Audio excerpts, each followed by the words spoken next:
Coach, if you go ahead and make an opening statement, we'll start on this side and work our way over.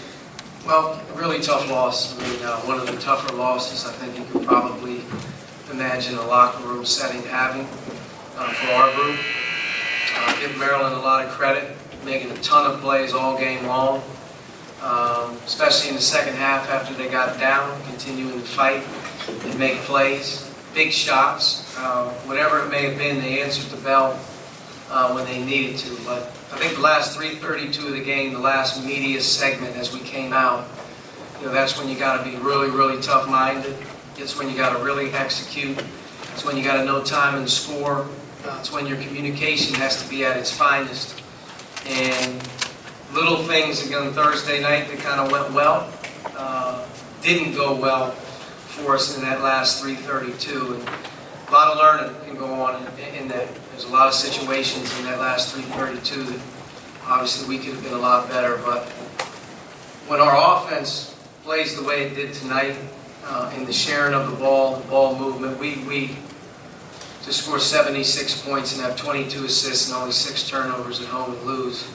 It's a little bit befuddling, but the way that they played in the first half and the way that they shot, to be able to make 6 of 9 or 9 of whatever there early, I mean, they really had us on our heels. I thought in the second half we did a much better job of establishing offense inside out, and then defensively we were able to finally get some stops. But we built an 8-point lead, and we had our chances.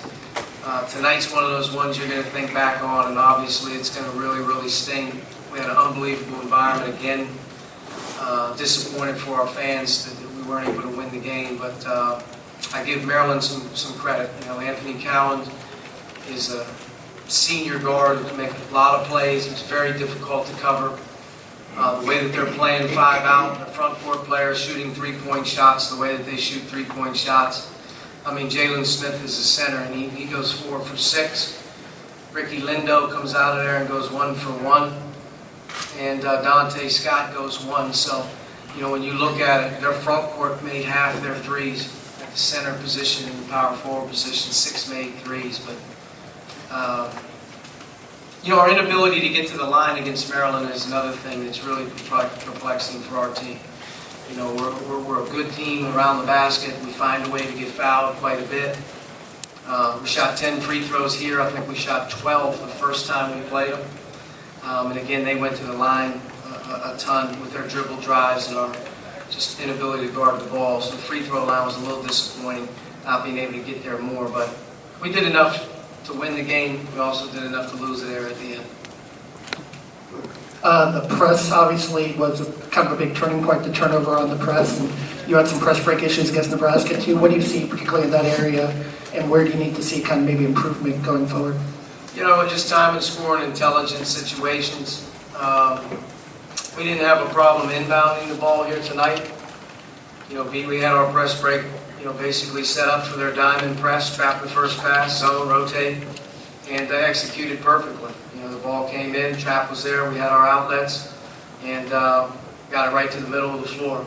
That's a first-year player in Jerome, who's been never in that situation where he's just got to be strong with the ball, either bring it across half court and tuck it, or he's just got to chin the ball and be strong with it. I mean, you're in a minute-some situation there. And I just talked to him a little bit about it. It's one of those things as a player you got to go through, and to be able to throw it ahead to your big guy down the floor. It's about time and score in that situation, and that's part of getting better and learning. Not that one play was the name of the game, but obviously it was a big play. But there were a lot of big plays. We had 2 major breakdowns, 3 major breakdowns defensively, guarding Cowan on a 3-point shot when we already had a stop in the lead.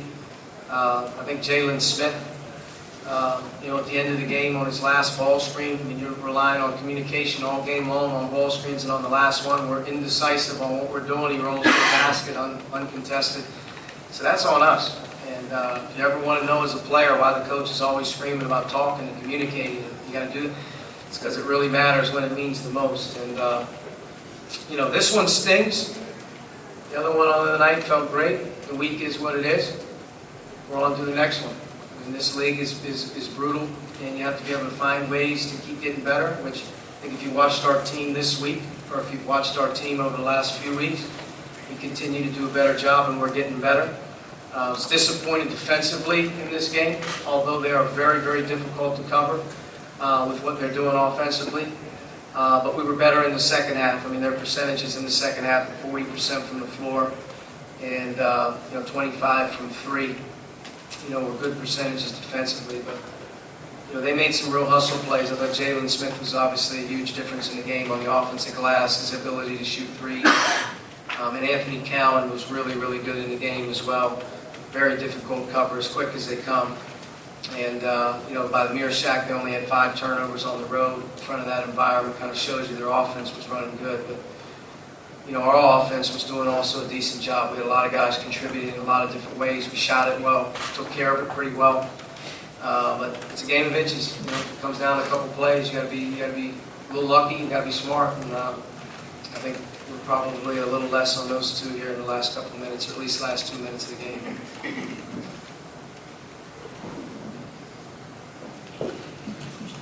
The last play of the game, you had Trace going to the basket. Is that what you wanted? And what did you get on that play?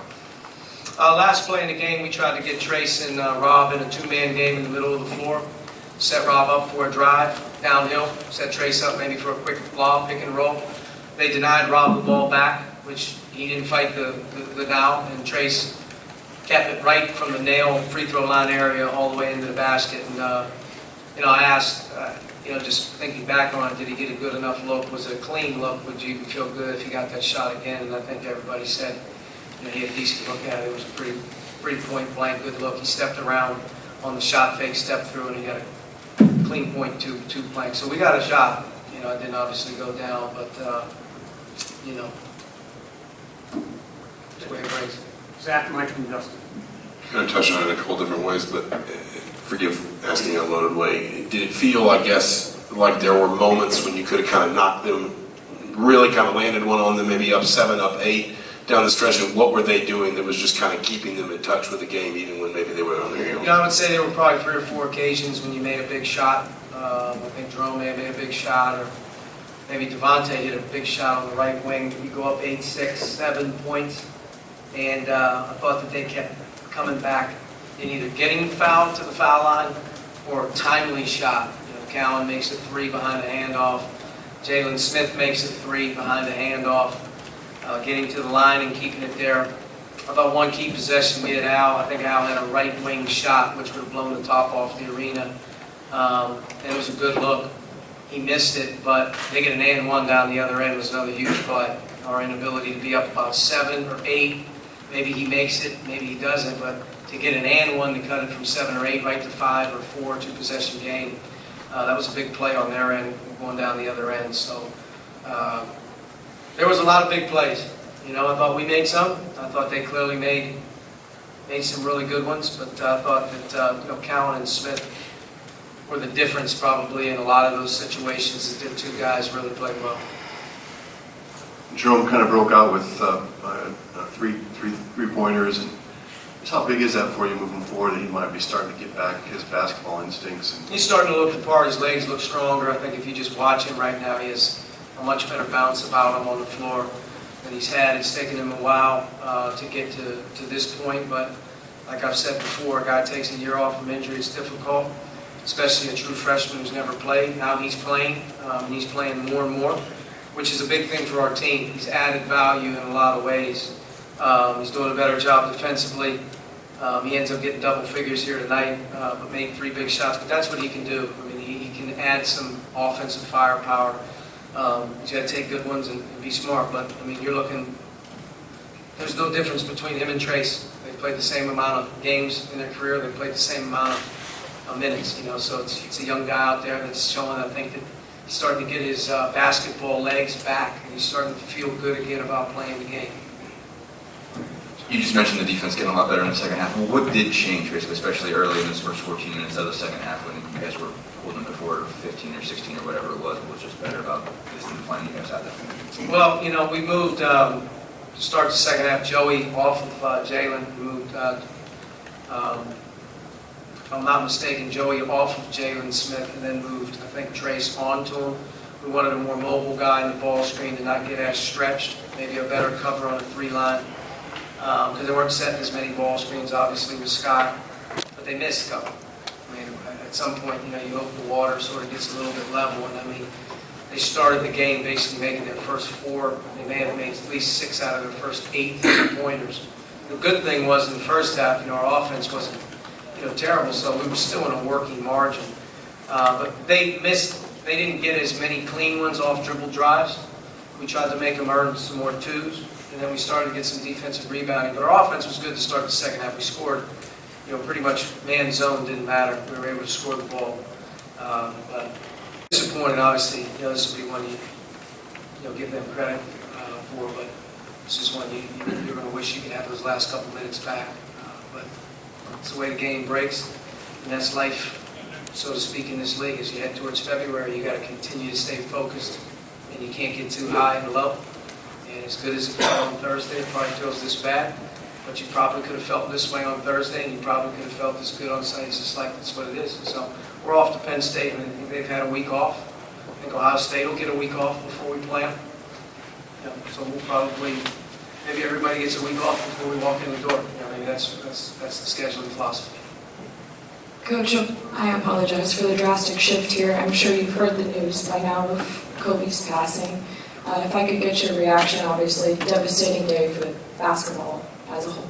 I mean, I just heard 30 seconds before I walked in here. And I'll be honest with you, as sick as I am about the game, I have no idea who was on the helicopter with him, his family or whatnot, but I know Kobe Bryant. He was a year older than me in high school. He grew up in the state of Pennsylvania. He played for my dad in the McDonald's All-American game. I mean, that can't be real. That's the most sick, stunning thing that's happened. I mean, you're talking about generations of kids right now that in their generation would have been like Michael Jordan passed away at 40 years old. I mean, it makes no sense. And I guess if there's a silver lining here, man, you look at your players and, it's not the end of the world, obviously, that we lost this game, and you can really think about what's really going on out there at times for other people, keep it in perspective a little bit, but that's just an unbelievable tragedy. And I don't know the details of anything or who's with them, but just, I don't know how to really equate it to our youth, but that's like my youth with the Michael Jordan, and I'm sure in older generations, maybe some rock stars, but that's just a sick feeling, a sick, sad feeling for a lot of people around the world, really. All right, Coach, thank you.